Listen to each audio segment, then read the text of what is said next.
Day, grabe, hindi ko talaga alam yung feelings ko ngayon kasi dumating na yung pinaka gusto kong nail set polish. Kasi dati, before, nung nagni-nails pa ako, yung mga afford ko lang ng mga nails is yung mga mura.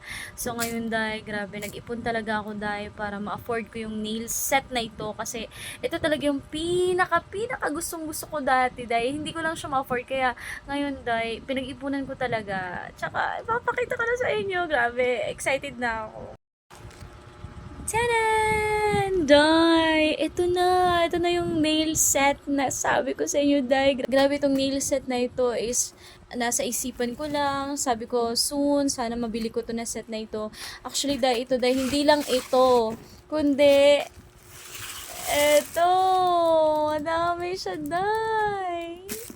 At saka may tears pa siya. Anong gusto mong kulay, di ba? Makakapamili ka. Day, look.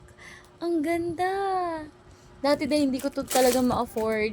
Yung mga nail set ko lang before is yung mga mumurahin. Well, ngayon day, afford na natin tong mamahalin day.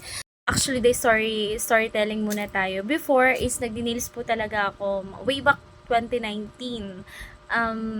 Tapos nag-stop po ako dahil last 2 years lang kasi nga dumating na ako dito sa Manila. Tapos ang dala ko lang dito is yung mga eyelashes lang. So ngayon dahil ay gusto ko na naman bumalik sa pagni-nail. Sabi ko, Lord, syempre dahil kailangan talaga natin ng guidance ni Lord, sabi ko. Lord, sana kung gusto mo akong bumalik dito sa pagni-nail, sana ma-afford ko yung nail set polish na gusto ko. Sana makompleto ko lahat yung mga gamit ko. Ganun dahil, grabe. 3 days lang dahil dininig ni Lord yung panalangin ko dahil na-afford ko talaga yung ano ko dahil yung nail set polish na gusto ko tsaka ito dahil medyo may kamahalan talaga ito kaya ito pinili ko para maganda yung outcome ng nails natin sa ating mga clients, 'di ba? And thank you so much Shopee, hindi mo ako binigo at kumpleto lahat ng aking order. Thank you so much. Grabe day. Thank you Lord. Maraming salamat po. Grabe 2 years before alam kong gusto ko to na nail set. Nahihirapan lang talaga ako mag-ipon dahil dito. Tsaka ngayon nakuha ko na talaga siya.